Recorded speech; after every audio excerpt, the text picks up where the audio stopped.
during the time, she already told me, Your Honor, that she was having sex with another guy. A month before you and a month after you, sir. During the time we were having sex, she had already told me this. So I'm in the shower one day. I know everything that goes on in my house, so it's just a CD that I see that's out of place. I'm like, I didn't put this in here. She was like, well, I'm single, but I'm having sex with this dude also. And plus, he was staying the night at her apartment. I look up their Instagram. So I'm scrolling, and I see somebody holding my daughter with it. What? Ms. Reeves walks in like, this guy won't admit he's the father of my kid. Silva's like, nope, not mine. Drama's already spicy, and you know this will be a roller coaster. Ms. Reeves, you are here today to prove that the defendant, Mr. Silva, is the biological father of your 7-month-old son, Legend. Mr. Silva, you were involved in a paternity case on Love and Hip Hop Atlanta in support of your sister, who took a DNA test to prove paternity of her child. Mr. Silva thinks it's okay for guys to cheat because they're guys, but women can't. Judge Lake isn't buying it, and the audience is cracking up. She calls him out, and it's about to get wild. I just don't trust her, Your Honor. I feel like she's tricking me into believing that I'm Legend's father. I grew up loving women, loving sex. You grew up loving sex? I always felt like it was okay for men to go out, have sex, and especially with a baby, you know, trying to say that I'm his father. You know, I just want to. All of this started, all he wanted to do was cheat on me. I've been nothing but faithful to him since I first met him. Silva admits to cheating and assumes Ms. Reeves does too. Judge Lake's like, really? You think everyone's shady like you? The audience cheers, and Silva's starting to sweat. It's not looking good for him. Why can't you conquer your doubt and conquer your fear that she's also doing something that she says she's not doing? Well, Your Honor, I feel like if I'm out here, you know, doing what I'm doing whatever she's doing, she's possibly doing the same thing. And why would that be so wrong? Because you can't take what you dish out? I'm trying to understand. Ms. Reeves says Silva accuses her of cheating because he's cheating. He caught her texting her ex, but she's like, it was just a high. Trust issues are everywhere. And they dig into the messy pregnancy drama next. Well, we was broken up at the time. Immediately, as soon as I told him that I was pregnant, he was like, okay, with who? We were broken up for 4 weeks, Your Honor. I caught her texting her ex. When you I confronted her with about texting her ex. No, I caught them texting multiple times. She claims they're just friends. I had it. One day, I just decided to try to go on her phone, and she changed her password on me. Silva says they were broken up when she got pregnant, so he's doubting it. He showed up at the birth and signed the certificate because her family was staring him down. He felt pressured, but things are about to get even messier. In the hospital, none but her family was there. I was by myself. You know, I came in. As soon as Legend was born, the doctor came in the room, straight to me and gave me the paper. I didn't want to make her look bad, so so you signed the birth certificate? Yes, I felt pressure to sign this. And if you start talking about DNA tests and not signing birth certificate, it sheds a negative light on her. Yes, Your Honor. Silva says the baby looks like her ex. Ms. Reeves fires back with proof that he was messaging other women. Silva admits he was grimy. The courtroom's buzzing, and there's a lot of baggage here, with DNA results on the way. Like, well, I have proof right here. A girl, she messaged me basically saying that, you know, they was talking. He was her boyfriend as well. He didn't know me. I'm just So you got a message out of the blue from another woman. And it says, he told me you were his ex and that you were pregnant, but you're and didn't know who the dad was. Yes, ma'am. Ms. Reeves gets emotional, saying she wants their son to feel loved. Silva, still unsure, says he doesn't want to raise another man's kid. It's tense, and you can feel the weight of their struggles. The results are next. I just feel a little hurt, you know what I mean? Because, like, we have a beautiful baby together, and I don't want him to grow up feeling like, oh, my daddy didn't even think that I was his. You know, we were just being irresponsible. I want him to love me the way that I love my child. I want him to grow up the same way that I grew up, both of his parents in his life. It has been determined by this court. Mr. Silva, you are the father.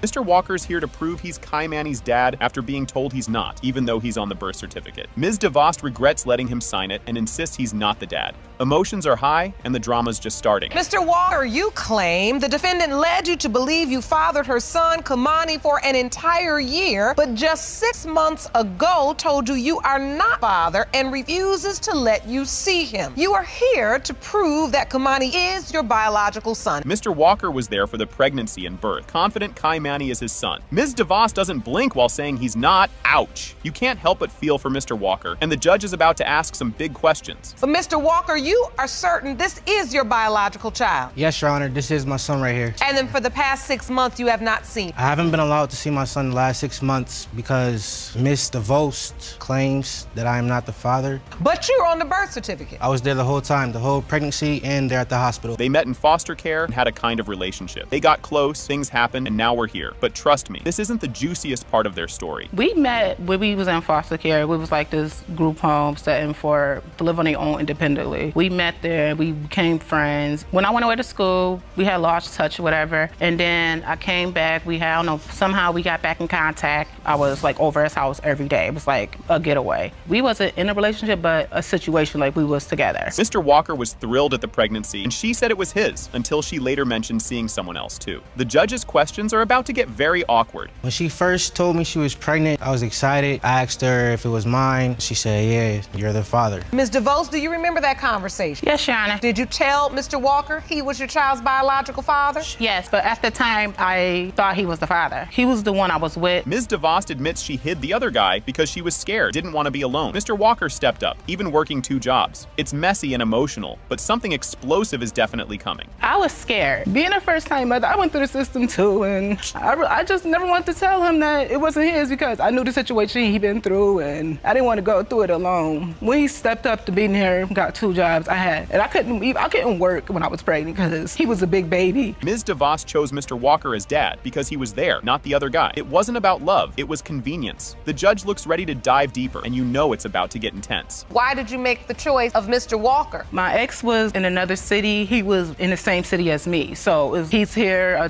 he's the father. When you say you didn't want to do this alone, so you just chose the man that was closest to you, was ready to step up, so you would have someone to go through this process with. Text messages show Ms. DeVos telling Mr. Walker he's not Kaimani's dad via text. Mr. Walker says he's staying as long as he's on the birth certificate. The judge calls her out, and it's about to get even messier. So it says, you say you kicked me out with damn near no place to go. You wasn't thinking about our son or anything. He's not your son. So as long as I'm on the birth certificate, I'm not going anywhere. You ruined my whole life. You're not his father. You ruined your own life. You cold-blooded. Kaimani calls the other guy daddy on video calls, which hits Mr. Walker hard. The judge highlights how complicated this is for Kaimani. Everyone's waiting for the DNA results, and the tension is real. Kaimani is 14 months old now. When he sees your ex, he refers to him as daddy? Yes. Did you know that, Mr. Walker? No, I didn't, but around the time that I left the house, he was already getting ready to start saying dada to me, so I don't know. No, he wasn't. The DNA results reveal It has been determined by this court. Mr. Walker, you are not the father. I'm sorry. Judge Lake kicks off a paternity showdown over 3-year-old Samarai. Ms. Lusk says Desmond is the dad, but his mom says, no way. And apparently Desmond was seeing someone else, making this a total soap opera. Ms. Lusk, you and your mother say you have no doubt whatsoever when it comes to knowing who your 3-year-old daughter, Samari's biological father, the man you claim is her father, has died, and now you find yourself facing off against his mother, who is just as convinced that she is not your daughter's grandmother. Ms. Lusk talks about raising her daughter alone after getting pregnant at 16. She's upset because Ms. Page has shut her daughter out. The frustration is real, and you can tell things are just getting started. Extremely difficult being pregnant at 16, having to still go through school. These past 4 years, everything has been on me and my mother. He has a whole other side. My daughter is beautiful, and you missed out on 4 years. Not Everybody's only a me. single parent. You're You're not the only absolutely one. correct, but you Get order. you Let's get raised some Desmond order. by yourself. Ms. Page says Ms. Lusk only wants a $50,000 insurance payout left by Desmond. Ms. Lusk looks shocked, saying she didn't know about the money. The back and forth feels like an intense ping pong match. They're out for money. I had insurance on What my money? son. I had an insurance policy. They're out for That we money. knew nothing about. Unless it's proven it's not my son's You baby. never I posted know it on anything Facebook. about- And so this insurance policy is in the amount of $5,000. It is your testimony today. Ms. Lusk is attempting to get a portion of that money. Yes. Ms. Lusk says she and Desmond were sneaking around during her school breaks. Ms. Page isn't buying it at all. It's a fight over who knows him better, but there's a kid involved, making it a big deal. It was a normal time scheduled routine that I would actually come over there because we had times that I would come over to see him because he only stayed a few blocks from my school. Whether it was gym or my lunch period, I would go. When was Absolutely the first correct. I time you did it. physically saw me? When you proclaimed you were pregnant, you was very peak, no stomach, looking like an innocent child. Yes, You ma'am. asked Yes, to ma'am. see my child. You asked to go to the school. Of course she wasn't showing. Ms. Anderson him, Ms. Lusk's mom, told Ms. Page about the pregnancy on Facebook. Ms. Page brushes it off, calling her son a legend with women. Meanwhile, Judge Lake tries to stop it from becoming a shouting match. Do you know what happened? I contacted Miss Page through Facebook to tell her to call me, and that's when I broke the news to her about my daughter being pregnant by her son. The very first thing she said to me is, my son is a legend. My son has women coming out the woodwork. She seemed proud. Her son had no reason to be doing whatever he was doing in his past. Ms. Page says she's only seen Samarai once at a birthday party. She held her for a second, but hasn't connected since. Ms. Lusk says Ms. Page doesn't even try, making things even messier. I seen her one time by accident at an acquaintance birthday party. She had the opportunity, yes ma'am. Yes, Miss Lusk, I held her and I got a picture taken. You had a few. few. Did she even favor the family? You posted it on Facebook. To be honest, I don't This want is my Samarai first time around seeing him. you, Miss Anderson. Yes, it is, and my first time and hopefully last seeing you. Judge Lake explains how both women are still grieving Desmond, making everything harder. She also calls them out for airing drama on social media. It's a needed reality check, but the courtroom is still chaotic. Miss Page is grieving. She doesn't even have a person to review these facts with. Desmond, I need to talk to you about this,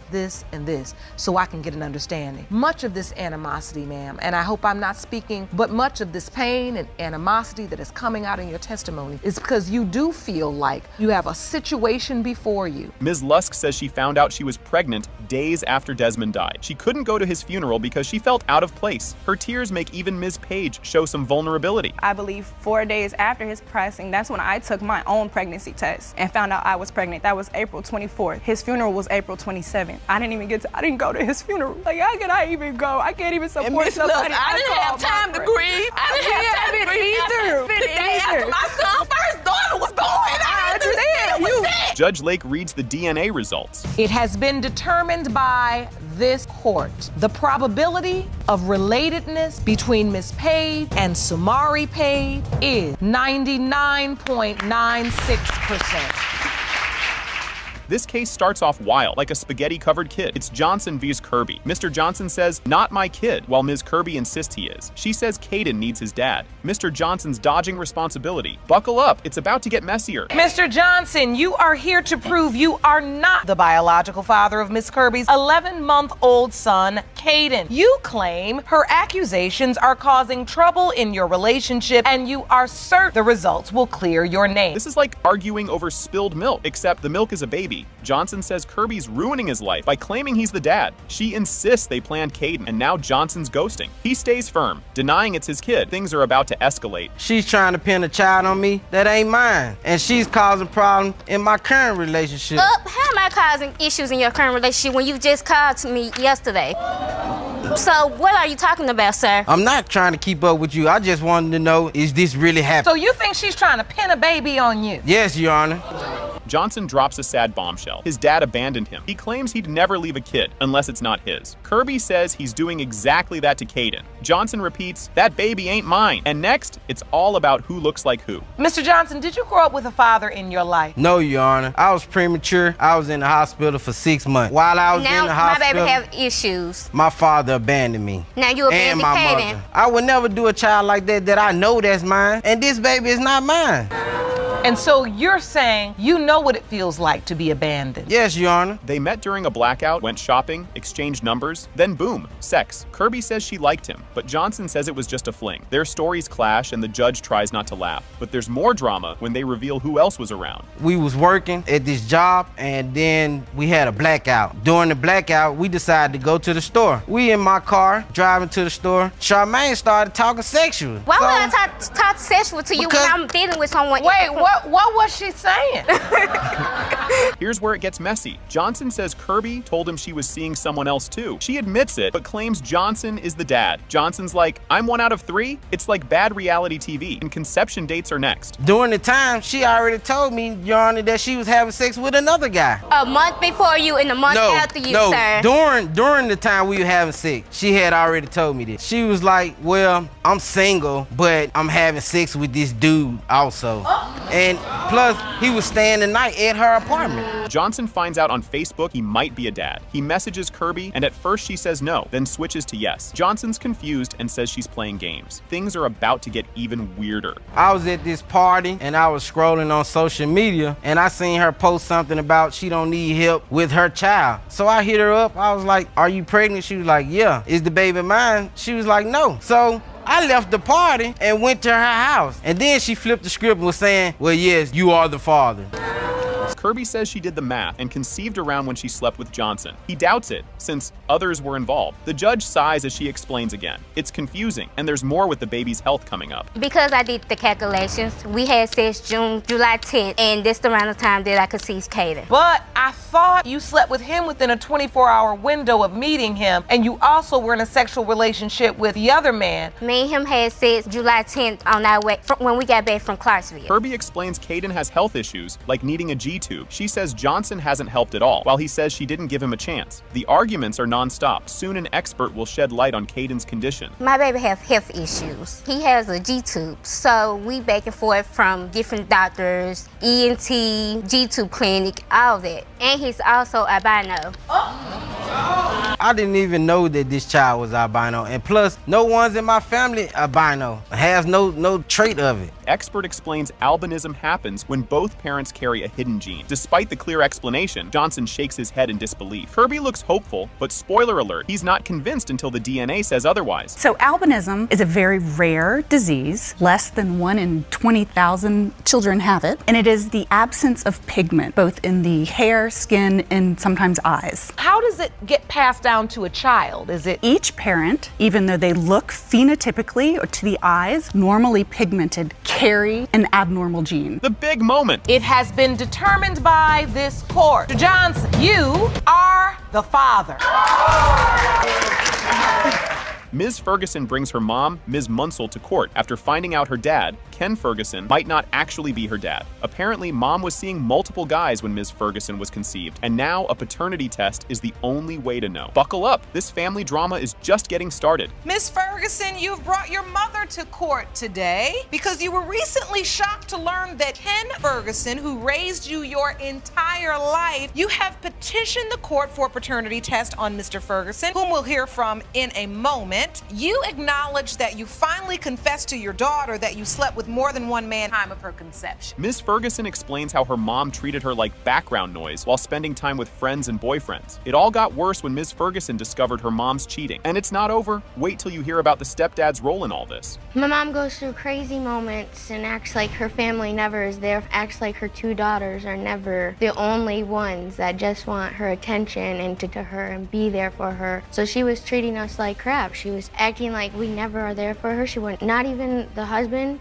so we all felt lean on when she actually didn't have anyone else around her. Judge Lake steps in, trying to bring some sense to this chaos. She points out the pain Ms. Ferguson feels and urges Ms. Munsell to think about her daughter's feelings. It's a rare moment of calm, but let's see if anyone takes it to heart. Do you think as a parent, as a mother, it's more difficult for you to endure maybe this moment? Or would it be more difficult to stand there as a young woman who your father is? You don't know who he is. Do you understand why I think he could not be my father? Ms. Ferguson shares how her stepdad revealed that Ken Ferguson might not be her real dad. She's not even surprised after all her mom's affairs. It's like a soap opera, and things are about to get even messier when Ken speaks up. We were talking for about 4 hours, and when he told me, I became quiet because it hit me with realization like, wow, seeing her sleep with so many guys, that this doesn't shock me at all. The night he told me, I went my pictures around and was just trying to look at every little figure that we could have alike. I see cheekbones, other things too. Ms. Munsell tries to apologize, but ends up making excuses, leaving Ms. Ferguson rolling her eyes. It's awkward, like trying to fix a broken vase with tape. The years of hurt are too much for a quick apology. I came here for you to do this.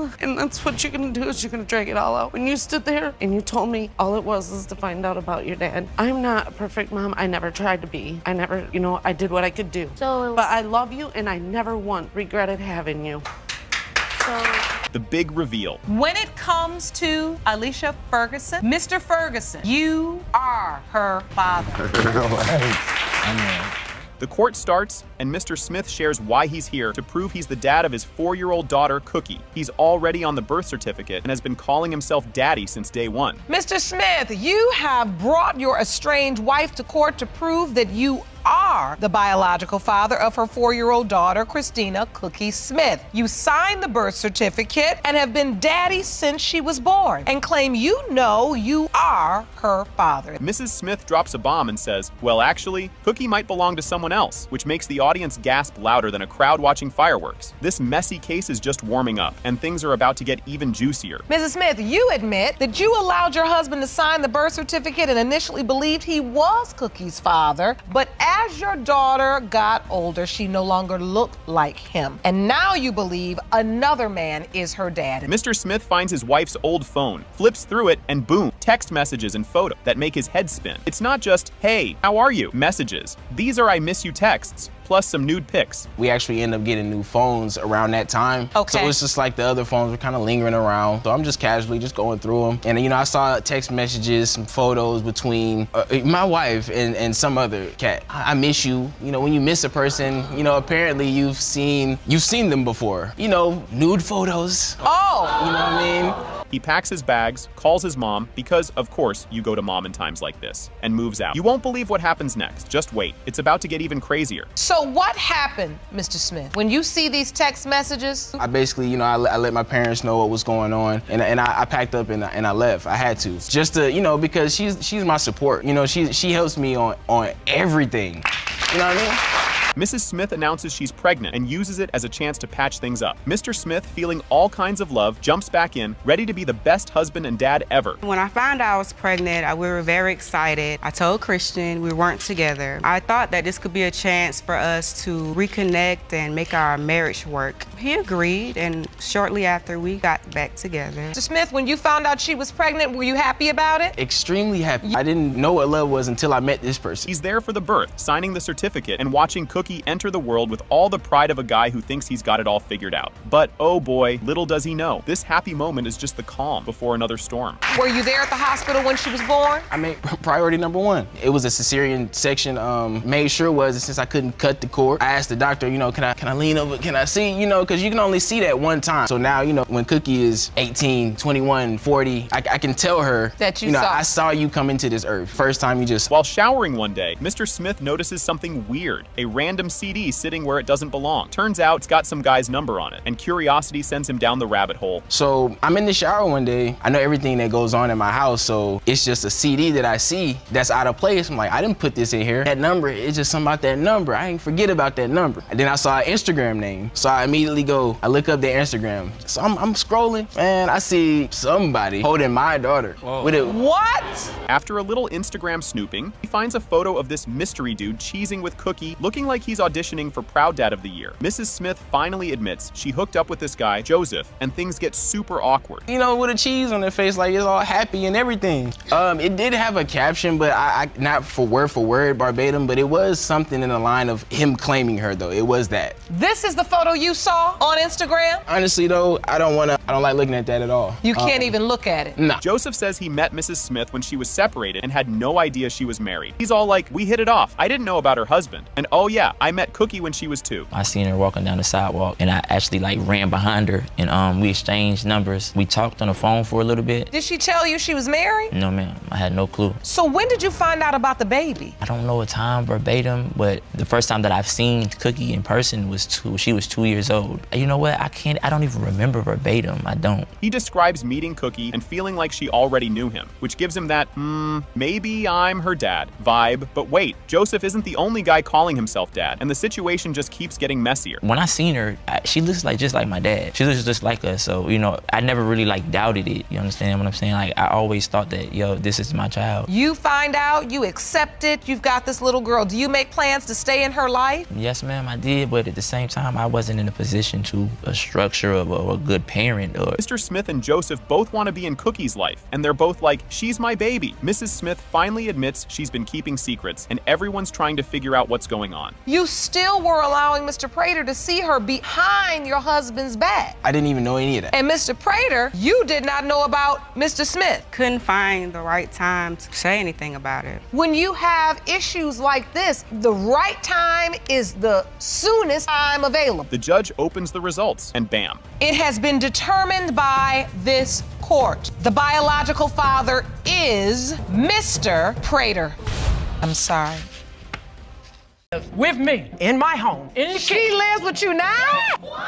Whoa! temporarily. Because by God's law, It don't have nothing to do with that. my son loved her and that baby. And if there was anything in this world that I could do, Like I said, I do not just say this is my nephew. If you go on my Facebook, his pictures are everywhere. That's not it. I'm not just saying that this is not my brother's baby. I want to make sure. You see how my aunt is looking? How she is crying? My whole family is like this. Because if I have doubts that is my brother baby, I still want to be there. Okay, buckle up, because this is one wild start. He's got major doubts about this whole thing and is ready to clear her son's name. You won't believe the twists that are coming. Ms. Beversdorf, you have opened your case against Mrs. James to prove that her deceased son, Daryl, is the biological father of your 4-year-old son, Dakari. You say that once you prove paternity, Mrs. James better accept you both or she will never see Dakari again. This part is heavy, but you gotta hear it. Ms. Beversdorf's really feeling the sting of rejection, and she says it's hurting both her and her son. Next up, Mrs. James drops her side of the story, and it's, let's just say, intense. It's the whole denial thing that's affecting my child and me. They don't accept him, they don't accept me. I'm just ready for him to have acceptance, love. I want it to be real, not fake. And I just know once I get these test results,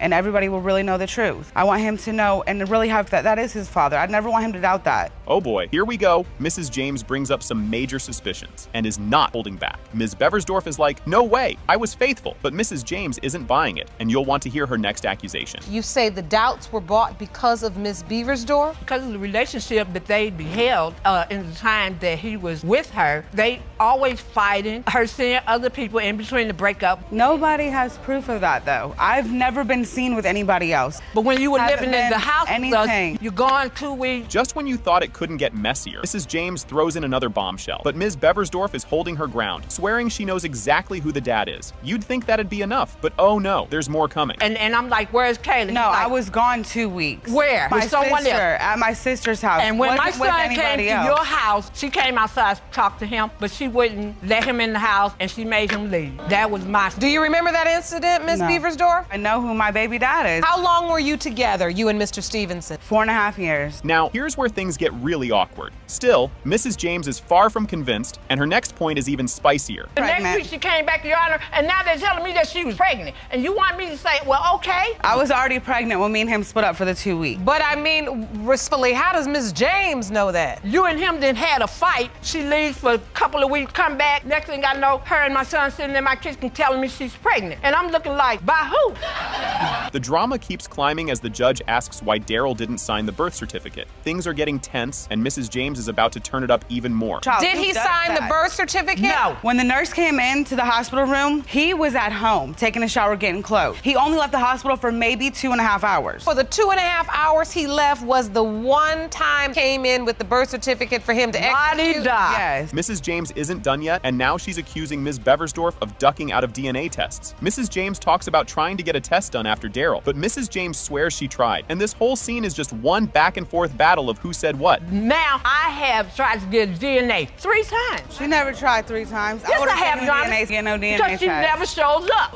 She never What met happened? me nowhere. I didn't have to meet you nowhere. She I never told you called, where the she never place said was. anything. Ms. James, take me through each time. You say 3 times. Yes, Your Honor. Things are about to get even messier as Mrs. James remembers a second DNA test attempt that ended in chaos. Ms. Beversdorf cuts in, claiming she didn't know anything about this plan. Mrs. James is relentless, setting the stage for even more accusations ahead. Tell me about the second time you requested a DNA test. She never requested it a second time. On a Monday, over the weekend or whatever, this particular second time, I asked her, hey, let's go to legal aid, help us, somebody to get us DNA so we can get Social Security started, we supposed to do the test like Tuesday or Wednesday. I didn't see her till Friday. Ms. Beversdorf is getting fired up now, saying she's absolutely sure Daryl is Dakari's dad, and she's fed up with Mrs. James doubting it. But just when it feels like they're going in circles, here comes a jaw-dropping new reveal. And so you have no doubt in your mind Mr. Stevens is Dakari's biological father. Well, I do. Not one doubt. I That's do. why we're here, because she does. We surely are. We didn't get to the third time. And When is listen, this? why didn't she get I a asked contact her- with you? Why didn't she write you? Why was it all me? So determined to get a DNA test. Ask her when did we go to the Social Security office together. Brace yourself. Mrs. James drops a bomb by admitting that Ms. Beversdorf and Dakari are actually living with her right now. But wait, things are about to get even more complicated as Mrs. James explains why she wants the DNA results. She lives with me in my home.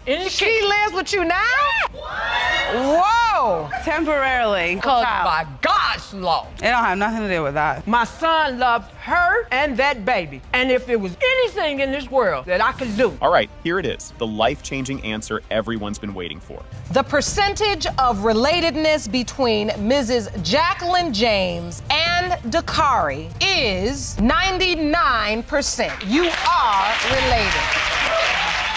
Whoa, this is already bonkers. Ms. Chmielewski says she had a 5-year fling with Georgie, who sadly passed in a motorcycle accident, leaving behind their son Xavier. Get ready, this family mix-up is only just starting to heat up. Ms. Chmielewski, you say you had a loving 5-year relationship with the defendant's son, Georgie, who unfortunately died in a motorcycle accident. You claim the defendants initially accepted your son, Xavier, but now need proof that they are Xavier's grandparents. All right, buckle up. This story just keeps getting wilder. When Judge Lake asks about her connection to the defendants, Ms. Chmielewski says her son needs family because he already calls Georgie's mom Nana. Things are starting to get seriously tense, and you can feel the awkwardness in the room. My son needs his family. He calls her Nana, and she's been in his life. We need answers. He has nobody. Okay, let's keep it real, please. Take me to the day you found out Georgie passed. I was devastated, heartbroken, confused. But why? I just making me understand one thing. This part is totally eyebrow-raising. Mr. Long straight up says he doesn't believe this whole 5-year relationship thing and claims he's never even seen her at their house. Trust me, this story just keeps getting more tangled and confusing. 5-year relationship? Why don't I know about you? Never heard of her. I've never seen you at my house. Did you ever ask What a Georgie girlfriend. why you haven't introduced me to your parents? No, because we were just friends. It was like a sexual friendship that we had for. So I've how known did Georgie you for find 5 years. out he was him passed having a away? girlfriend? I know his Yeah, girlfriend. no matter who we were with, we still had sexual relations. You think this can't get crazier? Think again. Mrs. Brown says that 2 years later, a friend told them Xavier might be Georgie's kid, so she finally decided to dig into it. The crowd is definitely on edge, wondering where this is all going next. What had happened was she says that this baby's Georgie's. 2 years passed. The only reason why I pursued this is because a friend of Georgie's told him, you need to find out if this baby is Georgie. So it's other people in the neighborhood must be saying something because he came to me after 2 years. He brought this to my attention. It's like a ping pong match of feelings at this point. Judge Lake asks why they waited so long to get a DNA test, and Ms. Chmielewski explains she and Georgie tried to do a home DNA test, but couldn't afford it before he died. The stakes keep rising as everyone realizes how messy this could get. Because you feel like they don't you know? Want it to be George. She wants it to be Georgie. He and Georgie was doing a home DNA test a couple months before he had passed, and we couldn't come up with the money. After, I think it was like 5 months, then he had passed away. So then that's when I went to the... How old was Xavier when Georgie died? He was 2 weeks before he turned 1. Plot twist. Just when you thought things couldn't get more tangled, Ms. Chmielewski drops the bomb that there's one other possible father, a guy who was tragically eliminated when she was pregnant. Courtroom can hardly believe this new twist, and everyone's ready to see what's coming next. It can't be. So there's one other man besides Georgie. No. Did you ever tell the other guy? He had passed away when I was 5 months pregnant. He had got murdered. A family member of mine had contacted his family. They did not respond. Xavier turned 2, and they said if I come up with the money, then they'll do the test. It's heating up, and we're talking major drama now. Ms. Chmielewski says she tells Xavier that Georgie is his dad, showing him videos and calling him daddy. This is getting deep, and everyone's wondering what the DNA test will reveal. Miss Chmielewski, when you talk to Xavier about his father, he's 2 now. Do you talk to him about his father? Who do you tell him his father is? I tell him Georgie's. That he watches his videos, and I say, you know, that's daddy. He calls him daddy. Because either way, Georgie told me no matter what the results were when he was alive, that he was going to be in his life. And now for the part that had everyone saying, wait, what? Mrs. Brown brings up this wild ghost video that Ms. Chmielewski showed her, where Georgie's spirit supposedly appears. You can feel everyone wondering, did she just try to prove paternity with a ghost? What about the video? The spirit video. The video you showed me. So now tell me about this video you mentioned. This video is when me and my friends were sitting in the car. She's trying to convince that there's a video with a spirit of Georgie in the video. Oh, because I feel like he is. Is this the video? Hold on. It's time to bring out the big guns. Judge Lake knows they're all waiting on the edge of their seats, so she reminds them they need this test for Xavier's future. This is the moment the whole room has been waiting for. You understand, Miss Chmielewski, even if out of the kindness of her heart, even out of her grief, she says, just have the baby call me Nana. And the real truth is you don't know for certain. I have the results, and we can all find out for certain right now. Boom, here comes the jaw dropper that leaves everyone in shock. The percentage of relatedness between Ms. Brown and Mr. Long and Xavier Chmielewski is 0%. Get ready, because this starts off intense and only gets wilder. We're barely a minute in, and already both sides look like they're about to throw down, and it's only getting started. Miss Cameron, you tragically lost the love of your life 3 years ago and find yourself standing before me fighting to prove that he is your child's biological father. Furthermore, you claim you desperately need to determine paternity so that you can file for the death benefits to support your family. Talk about family drama. Ms. Melvin goes into how her whole family is totally freaked out and upset by what Ms. Cameron's doing. With emotions running high, it looks like this family feud is only going to heat up from here. I'm speaking for myself as well as my family. Disturbed us all. My mom would have liked to be here today as well, but very distraught. She just couldn't face it to come. Just the whole situation of losing my brother as well. We lost him, and just the whole situation of her getting pregnant, it just doesn't add up. You don't think this child is his? I don't think it's his. And now we're hitting scandal territory. It's a major bombshell, and you can feel the drama rising, especially as Ms. Cameron tries to keep her cool with Ms. Melvin's doubts piling up. During this time, your brother's in a relationship with Ms. Cameron. You know about her, right? Correct. And so you still feel like she's trying to get something that isn't entitled to her? Well, there's a couple things. He had came to me, it was a month, and I work an urgent care and I see a lot of stuff, so he told me. I said, are you sure he was like, man, I haven't done anything. I loved her. This is one of the saddest and most intense parts so far. The whole courtroom feels the weight of her loss, but as sad as it is, the big paternity question is still hanging in the air, making everyone wait for more. Miss Cameron, you said he passed away when you were 12 weeks pregnant. Yes, and we did not know the sex of the child. Had you told anyone? Yes, I told my best friend April, I told my mother, and I told my father. I don't know who he told, but I know that's the 3 people I told. Said wait for a couple days to make sure, because it was a home pregnancy test that we took. Just when we thought it couldn't get more complicated, here comes the timeline drama. With dates that don't seem to match up, Ms. Cameron is in for more challenges as they try to piece together what really happened. So she's pregnant. I was taking her to her appointments, and I brought calendar to show you some things from when we went to the appointment on June 28th. So from June 28th, with her due date of her supposed to be getting pregnant, this would have been when she got pregnant, and my brother was not even around because me going to an appointment with her and you went to the doctor with her on June 28th. Yes, and the doctor said she's 6 months pregnant. Yes. Things take a wild twist with this sign from beyond moment. It's a surprising, heartfelt moment, but Ms. Melvin isn't impressed, and it's clear she's still ready to throw down with more skepticism. I have an ultrasound picture right here. I know this might sound crazy, but I posted it on Facebook. Okay, this is his face, like we're looking at each other. If you look in the eye, that is Jackie. Look at that bald-headed, and look at the bald-headed in the eyeball. And actually, there's another face right here that looks how fat Jackie's face was. Cue another shocker, the mom's statement. Ms. Melvin brings in a signed note from her mom claiming she saw Ms. Cameron sneaking into a car with another guy before she got pregnant. With family members coming out with more accusations, the paternity mystery is only getting more tangled. There was a time which I have a signed statement from my mom, because they live next door to each other, like creeping around the corner to get to a car which was with another man. I was in love with Jackie. I would have never cheated on Jackie. And it says, I am testifying that I do not believe Malachi Rathard is my grandson because because I know Miss Cameron cheated on my son shortly before she got pregnant. The twists keep coming as Ms. Cameron's best friend steps up to defend her. But Ms. Melvin's not convinced, and the whole courtroom is on edge, waiting for those DNA results. That Miss Cameron was cheating with this other guy. No, Miss Melvin, she was not cheating. This is my best friend. It's been my best friend for 16 years. Date did occur. She came to me and she told me because she felt so guilty about it. Hung out, talked, went to the movies. But how do you really know she didn't have sex? I can only go off what my best friend has told me, and she's never, that to my knowledge, has lied to me before. Here comes the moment of truth, and everyone is holding their breath. It has been determined by this court. Miss Duhamel is related to Malachi Raptor. Jesus. Thank you. Now, do you believe me?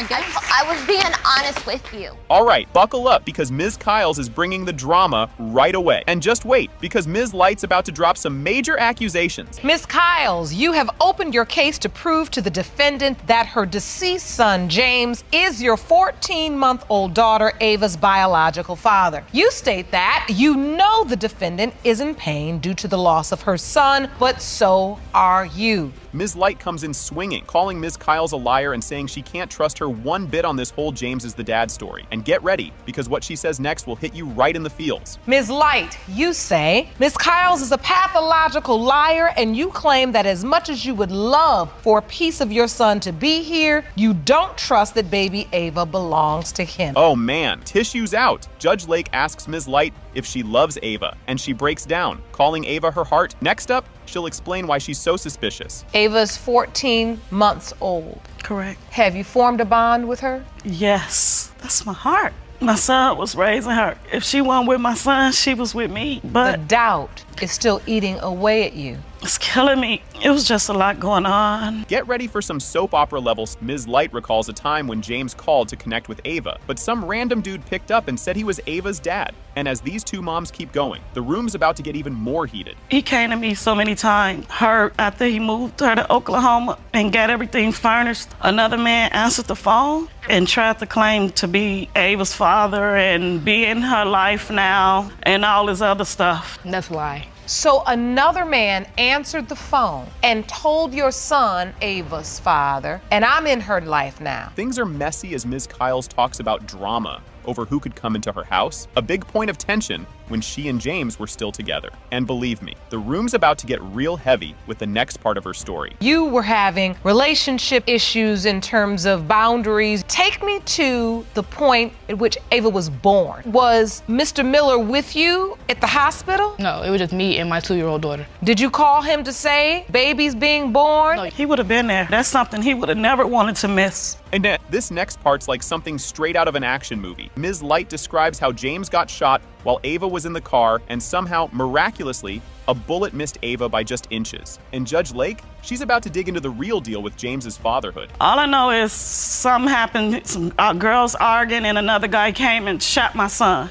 And the girl tells me that all she could do was pull him into the car and drive off. And they kept shooting, so I know it was God, but I don't know what stopped the bullet hole from hitting my grandbaby other than God. Because it was a bullet hole that either the door or her car seat stopped it from hitting her. Now, it's time for some heartfelt family talk. Ms. Light says her family took in Ava like she was totally one of their own, and you won't believe what she suspects next. And so your son was raising her. He was her dad. She was in the car with your son. Yes, just came and got her from me. So you all were raising this baby. Like, this is your biological grandchild, this is your son's child, and he had her name tattooed on his face. Ava. Did he ever tell you that her legal name was Skylar? No. Ms. Light is practically crying as she talks about how James would buy all of Ava's essentials, even asking his mom to do her hair for special events because he was so proud. But wait till you hear what she says next. It's a plot twist. He did everything for his baby. Cash, milk, everything for that baby, everything.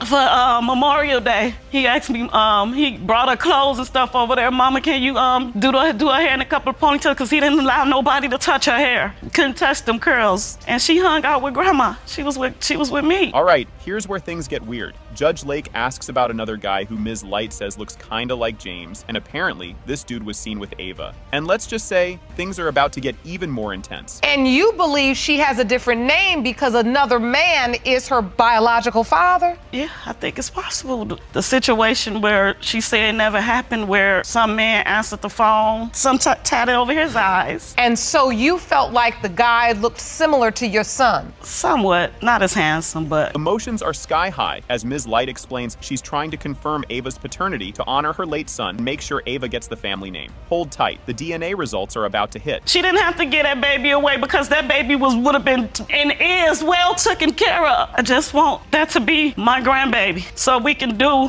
the right thing and get her name what it's supposed to be, Ava Jashay Miller. And that meant so much to my son, and that's why I know it, because I lost a daughter and her name Ashaya. Judge Lake gives Ms. Kyles a final chance to share anything new, but she's cool and calm, saying she's already told her truth. What's coming next could change everything. Ms. Kyles, I'm about to go to the results. Before I do, I just want to make sure that there is not any other piece of testimony that you've left out that you would like to share or you feel like you need to share. No, Your Honor. I said my truth. I think it's time we get the results. Jerome?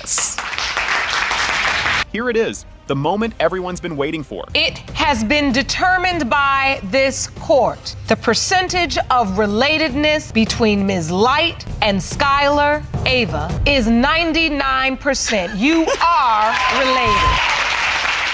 You wouldn't believe this one, folks. It's like a soap opera right from the start. The audience is locked in, and you know things are about to get messy with both sides ready to rumble. Ms. Mayo, you're here today because you filed a paternity suit against Mr. Brown, who you claim is your 2-month-old fraternal twins, Chloe and Carter's biological fathers. You say when today's results prove your case, you want him to pay you $1,000 for half of the child rearing expenses. Yes, Your Honor. This backstory is bonkers. How did they get here? Mr. Brown says he hasn't paid a single dime because he doesn't think he's the dad, claiming she trapped him, whatever that means. This was no ordinary friendship, and with every new detail, it just gets crazier. Mr. Brown, is that true? Yes, Your Honor. Why is that? Because I don't believe they my children. I don't know why you feel like that, and you know they're yours. For one, I feel like she trapped me. I never trapped. How did I trap him? I didn't want to have no child with you. So I wish I would have never got pregnant. Why was you messing with me from the beginning? Why was you messing with me from the beginning? Because at first we was friends. Why you putting on the show? Before any of this happened, we was friends. Here's where the story goes off the rails a little more. This is truly some high-level drama. Judge Lake's eyebrows raise as these two argue over who said what. If you thought things were tense before, just wait. We had a talk. I told her to go get on birth control. You never told me that. We going from the birth control. One day, I'm at her house, we just kicking it. You know what I mean? That she can't have no children. Her last child was never supposed to be here. How the doctor told her that she would never have children again. When she presented me with all this, I feel like I'm safety net. I got a safety zone. Like, okay, she can't have children. Now it's time for Mr. Brown's very interesting reasons why he thinks he's not the dad. Judge Lake gives him a side eye as he tries to explain his eyebrow suspicions. So what is your doubt? They don't look like me for one. I got very distinct features. Everybody in America knows that when newborns are born, they don't look like no one. Wonder what this is. As you can see, I got very thick eyebrows. This is a distinct feature they of was me. Just born. Look at Chloe's eyebrows. Look at Chloe right now. This me, thick eyebrows. This them. This is getting good. This part is both sad and awkward because Mr. Brown doesn't even know that one of the twins, Chloe, was born deaf. This whole scene is intense, and it really feels like Judge Lake is about to give him a serious talking to. He don't even know what's going on with Chloe. Chloe was born deaf. He don't know that. He don't know nothing. My child can't hear. Man, you can at least be there. I'm here with them 24/7 by myself. My child is deaf. Can't hear nothing at all. And you ain't doing nothing. When you find out today, are you gonna help do this? I gotta take sign language class. Do you know, man, you don't understand what I go through. Get ready to feel broke just listening to this part. It's all about the bills. The price tag makes everyone stop for a second, and you can see Mr. Brown start to sweat as it's starting to feel very real. Okay, that's my expenses, like from their car seats, they strollers, clothes, bills, everything. And you've been doing this by yourself? Yes, ma'am. They're formula. They both on different milk. So we've got clothes, baby needs, milk, toiletry, totaling $2,000, which is why you're suing Mr. Brown for $1,000 because he would be responsible for half if he's in fact the biological father. Yes, Your Honor. It's the big reveal, folks, and everyone is on the edge of their seats. Seriously, it's intense. It has been determined by this court. Mr. Brown, you are the father.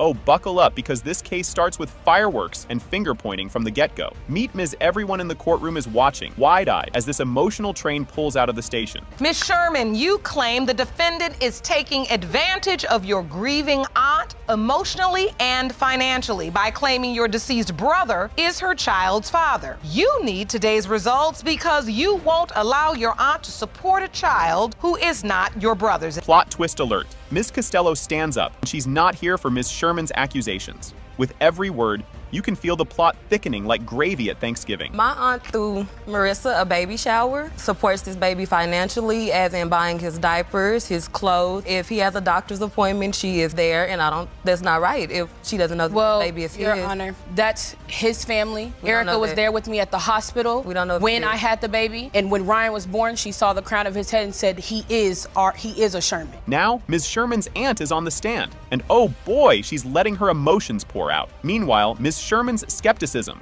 is about to hit a serious test. When I seen the crown of that baby's head, I'm like, and I just started crying. I said, that's my baby. It don't replace him, but having him in my life, it helps me deal with him not being here.